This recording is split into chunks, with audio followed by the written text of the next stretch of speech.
Aloha Gemini, and welcome to your tarot reading for the week of June 16th through the 23rd. Let's go ahead and dive in and see what Spirit and Tarot have in store for you. But first, here are a few quick updates that you don't want to miss. Use the promo code SUMMER15 all month long at themagicsiren.com to get 15% off any personal reading, whether it is a live session or an emailed reading. I'll also be here live on YouTube for the Summer Solstice Candle Ritual on Saturday, the 21st at 8 p.m. You are invited to join the magic, and if you would like to reserve your personal candle for that ritual, they are still available over on my website. You are not going to want to miss it.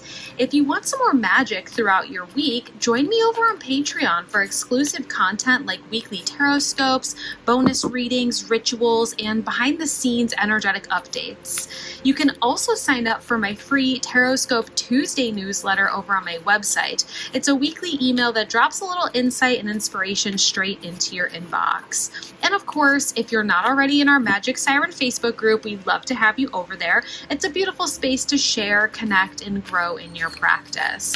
All of those links are in the description box below. So let's go ahead and dive in and get your cards to see what this week has in store for you. So let's go ahead and do a 3-card spread for Gemini. We are asking Universe, Spirit, and Tarot to bring forth the 3 cards that Gemini needs to know for this week, June 16th through the 23rd. We have 2 cards here. Let's go ahead and get one more card. A solid 3-card spread will clarify with another tarot deck in a few minutes. We're asking Universe, Spirit, and Tarot to bring forth one more card for Gemini this week. We have quite a few cards trying to flip there. Let's go ahead and get one more card for Gemini this week. What else do we need to know? We have a bonus card flying out. All right, so we do have 4 cards in total here. We'll take that bonus of the Sun. Happy energies there with the Sun. Let's go ahead and talk about all 4 of these. So we have the Magician in reversal. We have the World in reverse. We have the King of Pentacles, and then the Sun. Nice energies coming out towards the second half of this week. Really kind of coming into a place of stability, joy, and success. But let's go ahead and start here with the Magician. Now, the Magician is showing out as the first card in this reading for the week, but it is showing in the reversal position.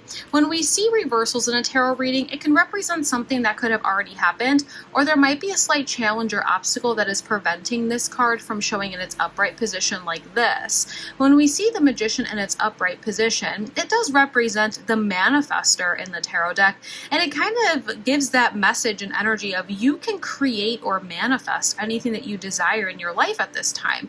There is this sort of infinite abundance that you can tap into. You can see that infinity symbol up here.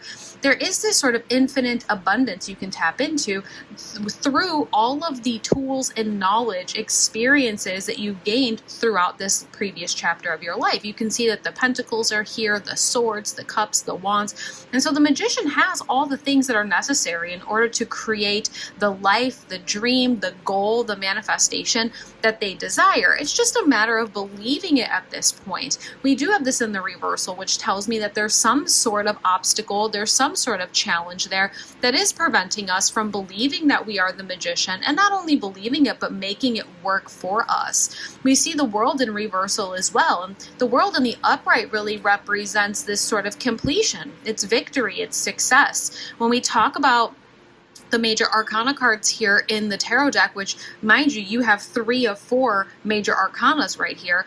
The tarot deck is divided into 2 sections, major arcana and minor arcana. And so the major arcana cards are telling the story of the Fool's journey, and we are the Fool on our journey. And so when we get to the World, this is the last card in the Fool's journey, and it says, okay, we've completed our journey, we've completed our chapter. Now it's time for us to kind of relish in the victories of this completion and prepare ourselves for a new journey or some sort of new chapter in our life.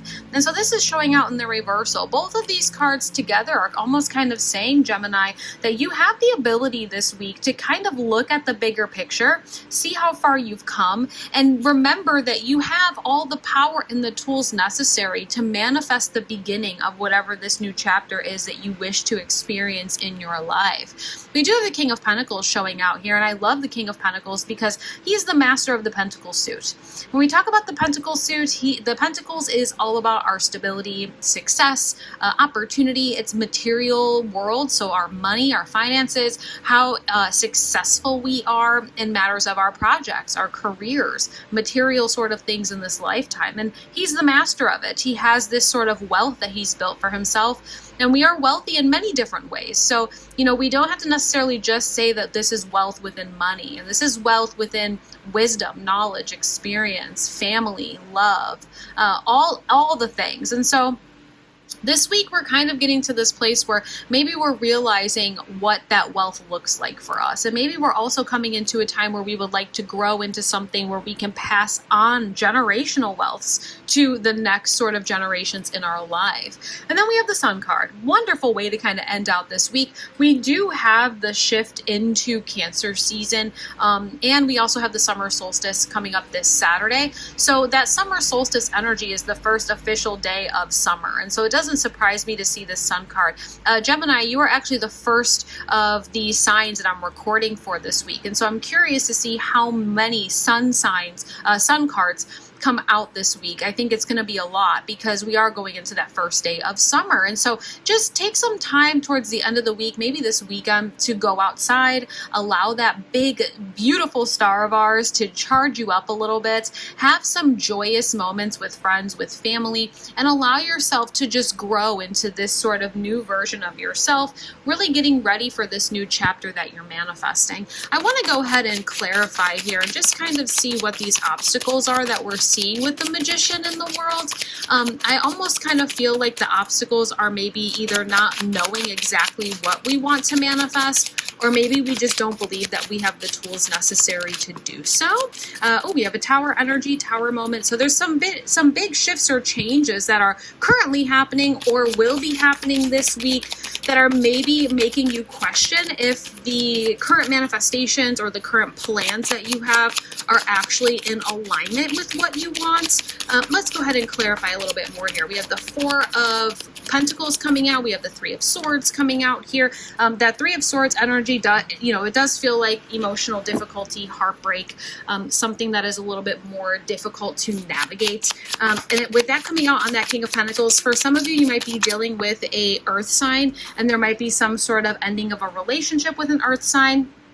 But for others of you, this might just be a heartbreak in terms of stability, in terms of success. Maybe, you thought a project would go a certain way and it just didn't. And there's that sort of emotional distress that comes with that sort of reality. Let's go ahead and talk about this Tower really quick. We do have the Tower card coming out, and the Tower card represents, unexpected shifts and changes, that sort of uncomfortable energy that comes with shifts and changes. Now, the thing about the Tower is that it doesn't have to be negative. I think a lot of the times when we see Tower, we start to freak out a little bit, especially with the Three of Swords down the line as well. I mean, for some of you, you are going through a breakup, and so I am just going to throw that out there. There might be a breakup here, and if there is a breakup, I highly recommend going over to, I think I even posted it here on YouTube, but on all my other social media platforms, you can see this little honey jar back there. That was a simple little love spell that we did for even just self-love and self-care after a breakup. So I highly recommend going and checking that out.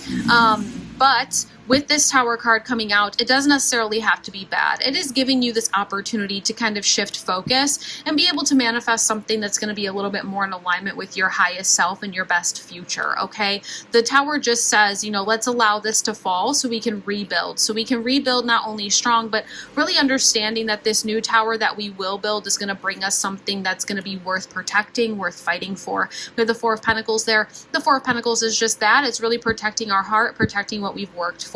I think some of you might feel like this completion is this bittersweet moment because we've gotten very comfortable in this sort of relationship or this job, this project, this current environment that we live in. And so when we get into this completion energy and the Tower comes out, the Tower is always going to come when things come to an end, when things are complete, because we are no longer going to be sitting in the same space. And so there is that sort of need for us to protect our heart and make sure that, even though that we're coming to the end of something, it's not necessarily a bad ending. It's just an ending that is needed in order for us to be able to move forward and find new growth and stability somewhere else. Like I mentioned before, I'm so sorry if you can hear the loud traffic behind me. I'm going to try and edit some of that out. But, I did mention before this Three of Swords. It can represent heartbreak. It can represent this sort of emotionally difficult time. It is showing out on top of that earth energy of that King of Pentacles. So for some of you, you might have an emotional ending with a relationship with an earth sign, and that would be Capricorn, Taurus, and Virgo, okay? Other than that, though, there is that sort of heartbreak that comes with the ending of a chapter that maybe you thought would bring you more success and more stability, and it didn't necessarily happen that way. I just don't want you to lose hope and faith that there is this sort of bright future ahead of you. I would almost say moments where we feel emotionally drained, emotionally heavy, where we are feeling, just kind of like hurt and disappointed, I would almost recommend shifting and trying to get excited for the sun's energy, the sun's return. I would try to get excited for the new opportunities that are going to be given to you in the future, because now we've completed this situation. I want to go ahead actually and pull out a love oracle here, because that Three of Swords is very much emotional. We have stay optimistic about your love life. Positive thinking and faith will bring you romance. And that makes total sense of what we're trying to say. That stay optimistic about your love life energy is saying try your best to stay positive. Try your best to not lose hope, not lose faith. I think we mentioned that a little bit here with these two cards. I think overall, when it comes to a little summary, Gemini, for this week, don't forget that you are the manifestor here. Yes, we're going through some pretty big shifts and changes. They're unexpected. They don't necessarily have to be bad. Yes, they're uncomfortable, but they're just opening up this pathway and this door for you to be able to start cultivating something new for your life. It is going to be a little bit difficult to navigate things emotionally this week, but if you can try your best to stay positive and look at things with this optimistic sort of viewpoint, you're going to see very quickly that there are new opportunities being offered to you on the horizon. And if we need a little bit of help because we just can't get a positive mindset, spend a little bit of time outside. I think you'll be very surprised just how much some sun on your skin and on your face will really kind of change your tune and your energy moving forward this week. This is actually empowering. I don't think that this is one that everyone's going to be jumping for joy about, but I feel like these shifts and changes are absolutely necessary in order for you to get to a place of full stability, growth, and happiness, especially that success. I hope that this resonated with you, and thank you so much for watching, Geminis. Don't forget to check out the description for all the links, the personal readings, Patreon, the summer solstice rituals, and so much more.